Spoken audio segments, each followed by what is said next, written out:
Hey guys, আসসালামু আলাইকুম। সবাই কেমন আছেন? আশা করি সবাই ভালো আছেন। তো আলহামদুলিল্লাহ আমি অনেক অনেক ভালো আছি। তো আজকে আমাদের পাথারের মধ্যে আসলাম। তো দেখেন, আমাদের এখানে পুরাপুরি কাটাকাটি শুরু হয়ে গেছে, ধান কাটাকাটি।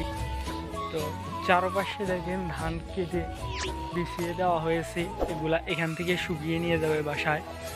তো আপনারা দেখতে আছেন যে কিছু কিছু ধান কাটছে, কিছু কিছু কাটে নাই।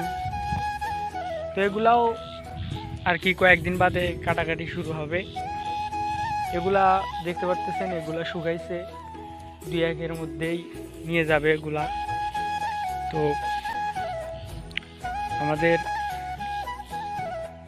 পাথারের দৃশ্য দেখেন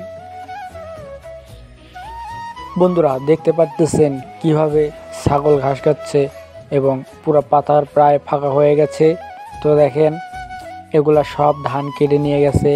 আরও এর পাশে দেখেন আরও অনেক ধান আছে, এগুলাও কাটতেছে। মোটামুটি কালকের ভেতরে এগুলা কাটা কমপ্লিট হয়ে যাবে।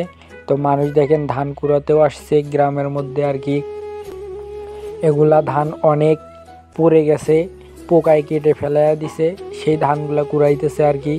তো দেখেন সামনে দেখেন, এগুলা মাঝে মধ্যে দুই একটা করে জমি আছে যেগুলা কাটে নাই, আর সব প্রায় কাটা শেষ হয়ে গেছে।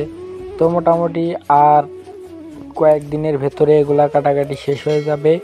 তো এগুলাতে আবার অন্য কিছু চাষ করবে, যেমন ভুট্টা, সরিষা, এরকম ইত্যাদি আরও অনেক কিছু চাষাবাদ করবে। সামনে দেখতে পাচ্ছেন শাকসবজি করছে, আমি একটু জুম করে দেখানোর চেষ্টা করলাম।